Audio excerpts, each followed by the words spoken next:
Assalamualaikum warahmatullahi wabarakatuh. Selamat datang di channel ini. Terima kasih untuk Anda yang sudah subscribe channel ini. Semoga senantiasa diberikan kesehatan, kebahagiaan, dan diberkahkan segalanya oleh Allah Subhanahu wa Ta'ala. Amin ya Rabbal 'Alamin. Pada video kali ini, kami akan mengulas tentang 5 hewan yang haram dibunuh berdasarkan ketentuan Islam. Apakah Anda sudah tahu? Simak terus video ini hingga akhir agar Anda tidak salah paham. Dalam Islam, ada beberapa hewan yang boleh dibunuh dan ada pula sejumlah hewan yang haram untuk dibunuh.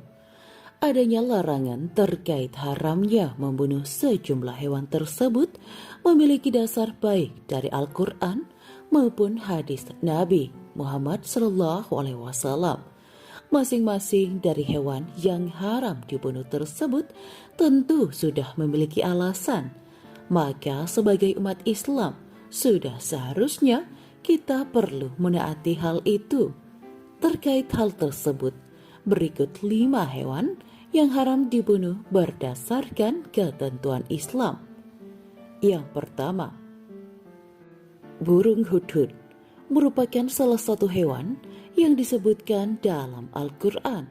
Burung pelatuk ini sangat terkenal dalam kisah Nabi Sulaiman karena telah menjadi utusan yang menyampaikan surat Nabi Sulaiman kepada Ratu Bilqis.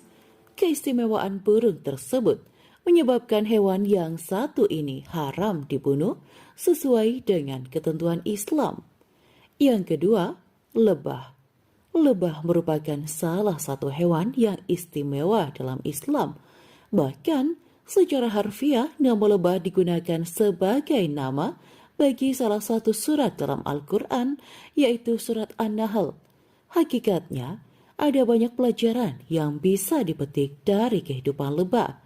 Selain itu, dari segi kegunaan, maka lebah yang diketahui sebagai penghasil madu ini sangat memiliki banyak manfaat bagi kesehatan. Yang ketiga, semut. Semut menjadi salah satu hewan yang diyakini selalu bertasbih. Hewan kecil tersebut juga merupakan bala tentara Allah yang terbesar. Oleh karena itulah, membunuh semut menjadi suatu hal yang terlarang dalam Islam. Namun hal yang perlu diingat adalah keharaman membunuh semut tersebut berlaku untuk semut yang memang tidak mengganggu manusia. Sementara itu, semut yang sering mengganggu dan membuat kulit menjadi gatal, maka dibolehkan untuk dibunuh dengan syarat membakar sarangnya. Yang keempat, kodok. Kulit kodok terkenal sebagai bahan alternatif dalam pengobatan beberapa penyakit kulit yang sulit disembuhkan. Akan tetapi, Islam mengharamkan penggunaan kodok apabila masih ada bahan lainnya yang bisa digunakan sebagai obat. Oleh karena itu pula lah, maka dalam hadis dijelaskan bahwa Rasulullah SAW pernah menyampaikan terkait keharaman membunuh kodok sebagaimana haramnya memakan hewan tersebut. Yang terakhir, laba-laba. Dalam sejarah kisah Nabi, laba-laba dikatakan sebagai hewan penyelamat Rasulullah saat beliau dikejar oleh kaum Quraisy. Diketahui bahwa saat itu Rasulullah bersembunyi di dalam gua dan kaum kafir Quraisy hampir saja menemukan beliau. Namun, berkat adanya sarang laba-laba, maka kaum kafir Quraisy mengira bahwa di dalam gua tersebut tidak mungkin ada orang. Merujuk pada kisah tersebut, maka Islam menetapkan bahwa tindakan membunuh laba-laba menjadi suatu hal yang tidak bisa dimaafkan. Itulah 5 hewan yang haram dibunuh berdasarkan ketentuan Islam. Oleh karena itu, sekarang kita perlu lebih berhati-hati lagi ya jika menemui hewan-hewan tersebut. Islam adalah agama kasih sayang. Bahkan kasih sayang Islam tak hanya dirasakan oleh manusia sebagai makhluk yang paling bermartabat di muka bumi ini, namun sampai hewan pun merasakan kasih sayang itu. Rasulullah bersabda, "Tidakkah kamu bertakwa kepada Allah dalam urusan binatang yang telah Allah kuasakan kepadamu? Dia mengeluh kepadaku bahwa kamu telah membiarkannya lapar dan membebaninya dengan pekerjaan yang berat." Hadis riwayat Abu Daud. Karena memang tujuan Nabi kita diutus adalah untuk menyebarkan cinta dan kasih sayang kepada segenap alam semesta. Allah Subhanahu wa Ta'ala berfirman, "Dan kami tidak mengutus engkau Muhammad melainkan untuk menjadi rahmat bagi seluruh alam." Quran Surat Al-Anbiya ayat 107. Dari sini kita menyadari bahwa Islam berlepas diri dari segala kekejaman dan aksi terorisme. Hukum sembarangan membunuh hewan, karena tujuan manfaat dibolehkan oleh Islam seperti untuk dimakan, jika hewan tersebut halal untuk dimakan, atau dimanfaatkan kulitnya dan bagian tubuh lainnya jika hewan tersebut haram dimakan atau hewan yang mengganggu.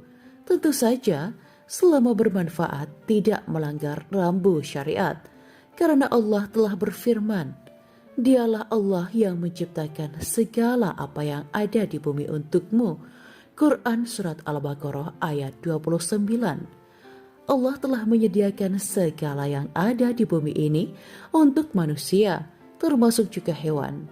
Namun, ini bukan berarti manusia boleh bertindak semena-mena kepada hewan atau membunuh hewan secara membabi buta tanpa tujuan bermanfaat. Nabi bersabda, "Siapa membunuh seekor burung usfur dengan sia-sia, maka nanti di hari kiamat burung tersebut akan mengadu kepada Allah seraya berkata, 'Ya Allah, ya Tuhanku, si fulan telah membunuhku dengan bermain-main dan tidak membunuhku untuk diambil manfaatnya.'" Hadis riwayat Nasai dan Ibnu Hibban. Dalam hadis dari sahabat Ibnu Abbas radhiyallahu anhu ditegaskan, Nabi bersabda, "Jangan jadikan makhluk bernyawa sebagai sasaran lemparan." Hadis riwayat Muslim. Ibnu Umar radhiyallahu an menambahkan, "Sungguh Rasulullah melaknat orang yang melakukan tindakan seperti itu," yakni dijelaskan dalam hadis Ibnu Abbas di atas. Hadis riwayat Bukhari dan Muslim. Hadis-hadis di atas menunjukkan haram membunuh hewan secara sia-sia, karena ancaman laknat adalah tanda keharaman dan menunjukkan dosa terbesar. Sebagaimana diterangkan para ulama, setiap dosa yang diancam laknat Allah dan Rasul-Nya adalah dosa besar. Ad-Da'wah halaman 293. Saat menjelaskan hadis di atas, Imam Nawawi rahimahullah menyimpulkan dengan menukil pernyataan para ulama yang menjelaskan hadis tersebut. Larangan ini menunjukkan membunuh hewan secara sia-sia adalah haram. Al-Minhaj Syarah Sahih Muslim 13108. Demikian pula dalam Fatwa Syabakah Islamiyah nomor 50.578 dinyatakan membunuh kucing, anjing, selain anjing hitam atau anjing gila secara sengaja tanpa tujuan syar'i, hukumnya adalah haram. Pelakunya berdosa, wajib beristighfar kepada Allah dan bertobat kepada Allah Subhanahu wa Ta'ala. Demikianlah video kali ini. Semoga bermanfaat. Wa akhiran wabillahi taufiq wal hidayah.